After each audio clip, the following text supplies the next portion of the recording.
Saudações, gente bonita, mestre Leider aqui falando. Em Goiás são 17h30 e tá uns 27, 28 graus. Não tá um dia muito quente, mas tá abafado. Mas enfim, não é sobre isso que eu vou falar, né? No nosso grupo surgiu um debate interessantíssimo, que é o seguinte: o destino de Gaza e da Palestina. Vamos aos pontos. Eu acho que primeiro a gente tem que começar com aquilo sobre o qual existe um certo consenso, para depois a gente debater questões mais polêmicas. Originalmente, o plano para a Palestina era uma solução de 2 estados, certo? Uma solução de 2 estados. Não do jeito que eram as fronteiras de 1967. Ah, Leider, mas não sei quem falou que era para ser as fronteiras de 1967. Não, não serão. Deixa eu explicar rapidamente porque 2 estados com fronteiras de 1967 não vai rolar. Primeiro e mais importante, as fronteiras de 1967 não resolvem o problema da China, que é garantir uma passagem terrestre entre África e Ásia, porque mantém o Negueb sob o controle israelense. Isso é intolerável. Fazer uma guerra com dezenas de milhares, por enquanto, de pessoas desvividas para retomar uma situação absurdamente incômoda é agir como os Estados Unidos na guerra do Afeganistão, que gastaram trilhões de dólares, 4 mandatos presidenciais, dezenas de milhares de vidas americanas para trocar o Talibã pelo Talibã. Entende o raciocínio? Foi o que os Estados Unidos fizeram no Afeganistão em 20 anos. Trocaram o Talibã pelo Talibã.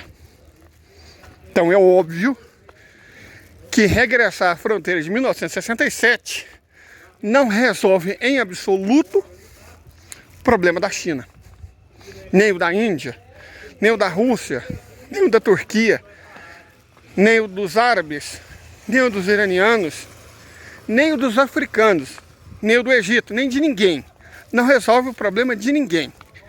Fazer uma guerra para que no fim tudo continue ruim não faz o menor sentido.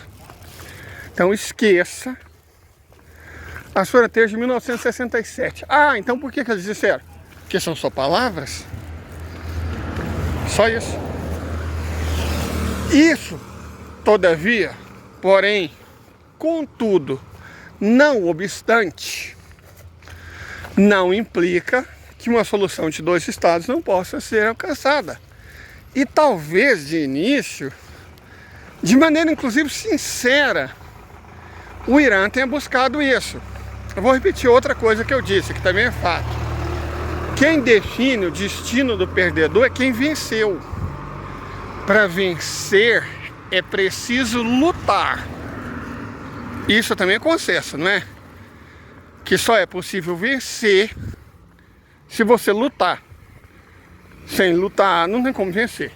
E quem não lutou não venceu. Só vence quem lutou. Como os árabes não estão lutando, quem está lutando são os iranianos e os proxies do Irã. Quem vai decidir, por enquanto, quem está lutando, portanto, são os iranianos. O Irã deu alguma pista? Deu. Falou, não. Concordamos, isso pela primeira vez na história, com a solução de 2 estados. Mas, reparem bem esse mais, que foi dito de maneira claríssima, através dos representantes do Hezbollah, logo no início do conflito. Comecinho de outubro. Mas as fronteiras têm que ser contíguas. Contiguidade, ou seja, nada de Cisjordânia isolada da faixa de Gaza. Ou ainda mais claro, o Negueb seria palestino. Claro que seria palestino. É por isso que a China patrocinou a paz entre iranianos e sauditas, para tirar o Negueb de Israel, certo? Então é claro que seria um estado contíguo. Nessas fronteiras.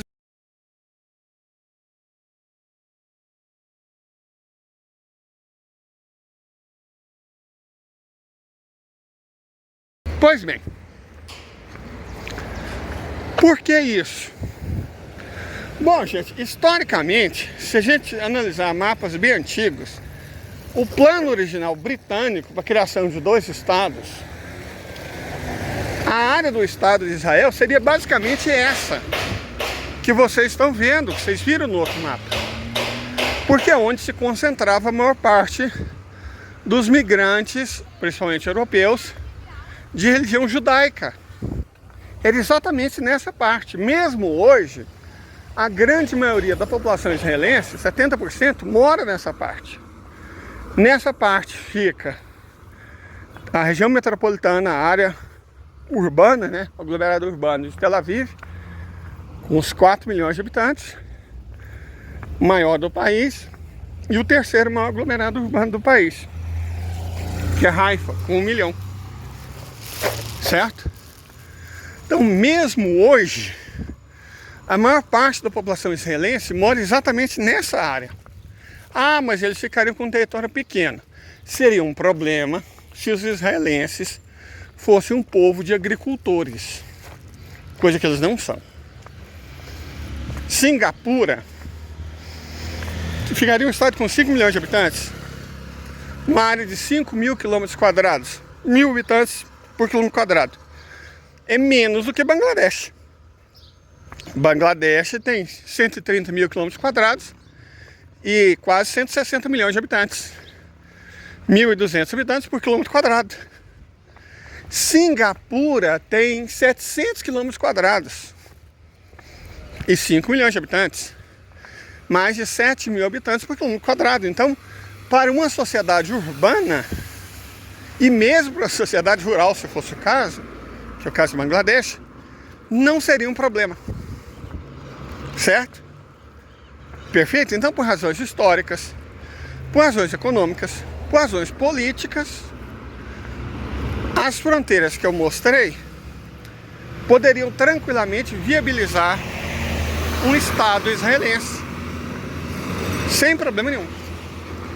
O Irã estava sinceramente disposto a aceitar isso. Por que eu falei estava? Bom, aí vamos para outra parte. As coisas mudaram. Como assim mudaram? Antes do conflito, dava para aceitar. Vejam vocês agora que os habitantes do estado, né, você sabe qual que eu estou falando, destruíram Gaza. Todas as universidades, cara, eles destruíram os hospitais, as escolas.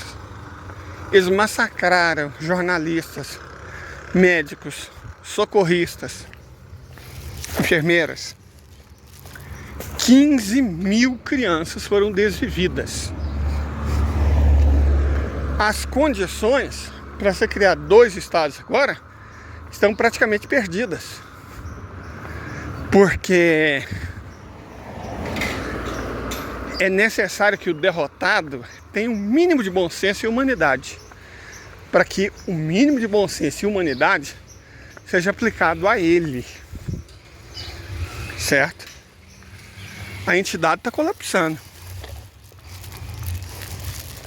São 20 bilhões de dólares por mês de guerra. 100 bilhões de reais por mês. Para um país que perdeu 75% da receita turística, cujo PIB já caiu mais de 15%. Cuja indústria está colapsando por falta de energia e porque os chineses simplesmente não estão entregando peças-chave. Deixa eu explicar para vocês como é que isso funciona. Do outro lado dessa curva, logo ali na frente, tem uma montadora, Mitsubishi. Ela produz muitos veículos, ela monta, né? Muitos veículos. De marcas conhecidas, famosas, né? Modelos e tal. E ficou parada 2 meses. Quer que eu explico por que ela ficou parada 2 meses? sem produzir nenhum. Porque durante a pandemia, duas pecinhas, veja só, duas pecinhas cuja soma é inferior a 1 grama. Se você somasse as duas peças, o peso delas era inferior a 1 grama. Considera que um Pajero Export, um negócio assim, Pajero, não sei como é que chama, mas Pajero é um automóvel grande, ele pesa com certeza mais de 1 tonelada. E a produção de Pajero e picape L200, sei lá os outros modelos que isso aqui fabrica, ficou parada por causa de duas peças que somadas pesam menos de 1 grama. Eram processadores. Porque esse carro é totalmente eletrônico. Então faltavam duas peças que uma empresa de Taiwan não conseguiu entregar porque a logística foi destruída pela pandemia. E aí, essas duas pecinhas ridículas, repito, cuja soma de peso era menor que 1 grama, a falta delas paralisou por 2 meses a produção de uma fábrica inteira. Então, quando se fala, a China não está querendo entregar algumas peças, gente, tem um princípio básico, acho que de engenharia, mas também de matemática, que diz que quanto mais complexo é um sistema, mais fácil é dele colapsar, dele falhar. E é fato. Sistemas complexos falham muito facilmente uma pecinha. Então bastaria aos chineses, não, tem uma cadeia produtiva no estado, né, sionista, algumas cadeias produtivas, que como todas as cadeias produtivas do mundo dependem da China. A China é um estado socialista. Falou, tá vendo essa peça e essa peça? Sem essas duas peças, pequenas, baratas até, eles não vão conseguir produzir. Essa é aquela mercadoria. Então não é preciso entregar. Simples assim. Essas peças, no caso da Mitsubishi, eram de Taiwan. Mas nós estamos falando agora da China, de verdade, continental, socialista. Certo? Os israelenses falaram, cara, os chineses não estão nos entregando algumas peças. Isso significa que muitas mercadorias, e evidentemente, eu duvido que os israelenses estejam falando, sei lá, de processador de carne ou liquidificador. Não, com certeza são armas, equipamentos, certo? Certamente é isso. Arma, equipamento. Não tem jeito de produzir se faltam algumas peças. E os chineses não estão entregando. Eles não têm, Israel não tem uma cadeia produtiva desenvolvida. É um país-eco do tamanho de Sergipe, que não tem nem água direito, que se achou por muito tempo, né? Uau! Que estado poderoso, única democracia do Oriente Médio, muito rico, blá, blá, blá, blá. Então, agora ele foi trazido de volta à realidade. Por que eu insisto nisso? Porque com cadeias produtivas dependentes dos chineses, que evidentemente estão colocando elas para colapsar, sem nenhum relacionamento comercial com vizinho algum, dependendo de mercadorias contrabandeadas que chegam pelo deserto através da Jordânia, ou seja, em pouca quantidade, caro e demorado, a economia de Israel está em colapso. Nenhuma nação em colapso econômico sustenta uma guerra prolongada. E é exatamente via guerras prolongadas que os inimigos desse estado lutam. Certo? É assim que a Rússia luta. É assim que os árabes lutam. Assim que o Irã luta. Guerra de desgaste. Funciona muito bem quando você tem recursos e o seu inimigo não. É o melhor tipo. Guerra de desgaste. E é o que está acontecendo? A entidade não tem como vencer. Simplesmente não tem como vencer. Então ela vai perder. Certo? É nesse sentido que eu estou falando. Se ela vai perder, e ela vai, não tem como vencer, Então é lícito supor como será o pós-derrota. Era de se imaginar, numa situação normal, que houvesse 2 estados.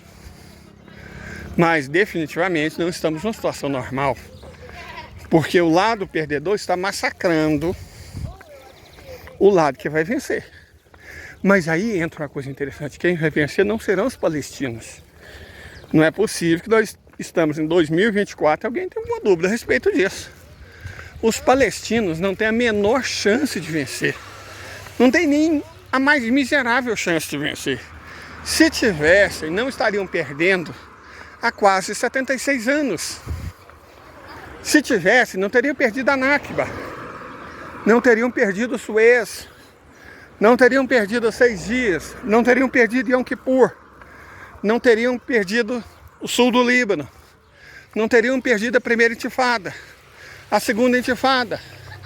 E é essa que é a 5ª invasão a Gaza. Eles não teriam perdido sempre, se eles pudessem ganhar. Então é óbvio que eles não têm condição de ganhar. Isso é evidente, não é? Isso é evidente, eles não têm como ganhar. Então quem vai ganhar não serão eles. Se quem vai ganhar não serão eles, evidentemente não será eles que vão ditar os termos da vitória.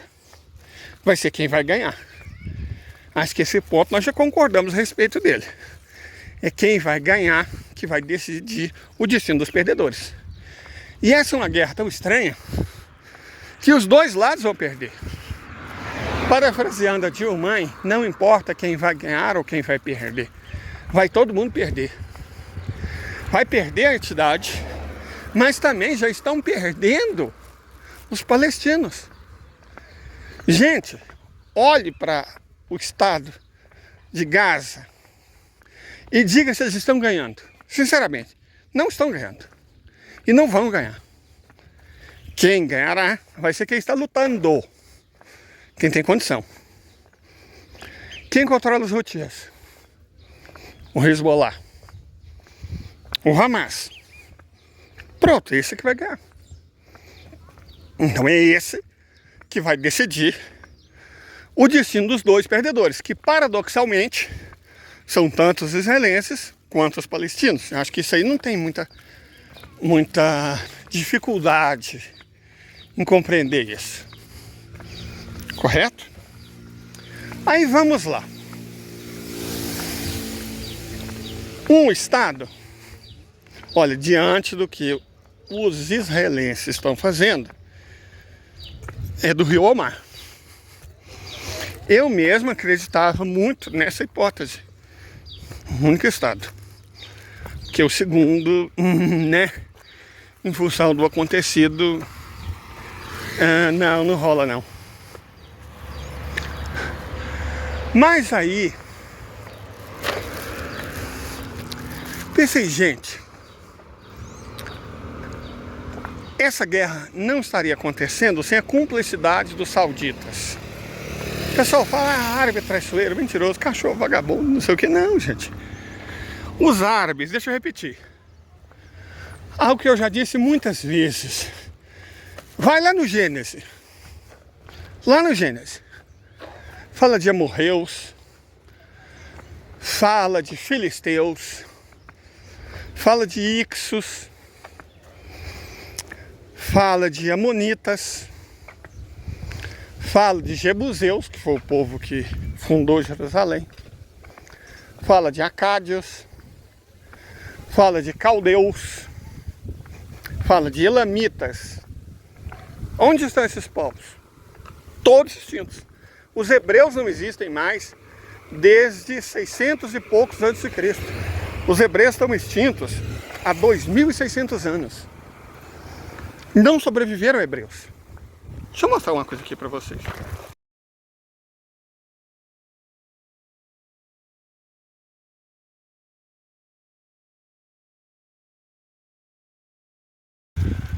A religião deles sobreviveu. Mas a religião não é o povo. E os israelitas foram extintos no ano 600 e poucos da nossa era. Também não existem mais. Você quer saber qual o único povo daquela região específica que ainda existe? Os árabes. Ao lado de todos esses povos que eu citei, você vai ler lá no comecinho do Gênesis o nome dos árabes. Eles ainda existem. Por que os árabes sobreviveram a todos esses povos? Não é por serem estúpidos, por tomarem decisões ruins, por apostarem em cavalo perdedor, por lutar batalhas que eles poderiam perder. Não. Se os árabes, todos esses povos, são os únicos que ainda existem,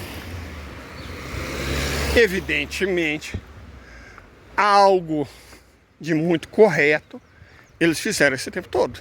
E sabem fazer. Então, nossa, os árabes estão lutando errado. Cara, sério, de verdade. De verdade. Os únicos dois povos que têm um pingo de, não, para dar lição em árabe, seriam povos tão antigos quanto eles e que também ainda existem. Ou seja, iranianos e chineses. Fora iraniano e chinês, todas as outras pessoas do mundo descendem de povos já extintos, que se transformaram em outros. Por exemplo, Roma foi fundada em 476 a.C. 476 a.C. Uns 200 anos, uns 150 anos depois que Israel já tinha deixado de existir. E uns 1500 anos depois do surgimento dos árabes. Em Roma, se transforma em Império Romano do Oriente, se transforma em Constantinopla, Império Bizantino, que é dominado pelos otomanos, blá blá. No Ocidente, o Império Romano do Ocidente acabou se transformando em vários povos. Um deles foi o Condado Portucalense, lá no século IX, o Condado Portucalense, ligado ao Reino de Leão, blá blá blá, virou Portugal. Segundo Estado Nacional mais antigo do mundo, blá blá blá. Portugal invade a América, funda o Brasil, blá blá blá, que se torna independente depois de tantos séculos, blá blá blá, e aqui estamos nós. Pois então, Lisboa é uma das cidades mais antigas da Europa, a segunda capital mais antiga da Europa. E antes de Lisboa existir, já existiam os árabes. Então ensinar alguma coisa para os árabes, ensinar os árabes como lutar, é de uma pretensão que eu não vou nem discutir. Não vou nem discutir. Perfeito? Não vou nem discutir. Então, os árabes estão lutando o jogo deles, na moita, na surdina, colocando outros para brigar no nome deles. Se os Houthis estão fazendo o que estão fazendo, por que eles não faziam a mesma coisa antes? Porque os sauditas não deixavam. Então, se os Houthis estão fazendo agora, é porque agora os sauditas permitem. Então, nada do que está acontecendo no Oriente Médio estaria acontecendo como está acontecendo sem os sauditas permitirem. Perfeito? Então, os sauditas estão lutando sim, do jeito deles. Os árabes lutam do jeito deles. Aí entra a questão. Leider, você disse que o Bin Salman, e isso eu falei um ano atrás, pode estar considerando anexar Jerusalém para ter o controle das 3 cidades sagradas do Islã. Já tem Meca e Medina, as 2 mais sagradas seria Jerusalém, a terceira mais sagrada teria o controle da Mesquita de Al-Aqsa e do Domo da Rocha. E isso faria com que ele não apenas fosse rei, sucedendo o pai dele, como também califa. Ele é o homem mais rico desse planeta. Seria rei e califa. Por que ele não quereria? O que impede ele? Não ter Jerusalém. Mas ele poderia ter Jerusalém. É só negociar com o Irã. E eles negociaram com o Irã. O que? Nós não sabemos. Nós nunca saberemos de verdade. Mas pode muito bem ter sido. Cara, vamos fazer o seguinte. A gente deixa vocês em paz no Iraque, na Síria e no Líbano. E aí vocês podem fazer, os chineses também, uma ligação ferroviária entre Iraque, Síria, Iraque, Líbano, Irã, Iraque. Vocês vão ter acesso ao mar Mediterrâneo. Vocês e os russos também. E os indianos também. Ninguém perde. Mas nós também queremos ter uma saída mediterrânea. Pode ser? Mas como vocês teriam uma saída para o Mediterrâneo, então? Com a Jordânia e o atual Estado de Israel. Ah, mas a Jordânia foi consultada? Eu pergunto. Quando houve a crise entre a Alemanha de um lado, a França e o Reino Unido do outro, sobre a Tchecoslováquia, na questão dos Sudetos, a Tchecoslováquia foi consultada? Óbvio que não, gente. O leão decide com o tigre. O cervo é só o jantar. Perfeito? Não. Jordânia é nossa. Jerusalém é nossa, e por que não o antigo Estado de ser nosso? E alguém no nosso grupo levantou uma objeção que eu achei fantástica. Mas a Arábia Saudita não é um país de muita diversidade religiosa, de fato. Você tem xiitas, sunitas e alguns ibaditas, mas todos muçulmanos, não é proibido da religião. Mas os árabes não trabalham bem com o conceito ocidental. Eles estão acostumados com o conceito de protetorado. Protetorado. A soberania, a suzerania, na verdade, é saudita. Mas o governo local não precisa ser necessariamente. Até porque os árabes são espertos o suficiente para entender que quem manda agora é China e Rússia. E a Rússia não deixaria que os seus locais sagrados, que ela inclusive comprou, inclusive colocou recentemente, esses dias aí para trás, uma comissão para fazer o levantamento de tudo que o Império Russo adquiriu lá. Universidades, hospitais, igrejas. Muita coisa foi construída pelos russos, em nome dos ortodoxos, e pertence à Rússia. Se a Rússia fez questão, gente, para o bom entendedor, um pingo é letra. Se semana passada a Rússia fez questão de deixar claro para o mundo que ela estava fazendo um levantamento de tudo que era russo naquela região, é que a Rússia está deixando claríssimo que o que é dela é dela. Então, sem essa de não poder praticar outras religiões. Porque o cristianismo ortodoxo estava lá 600 anos antes dos muçulmanos chegarem.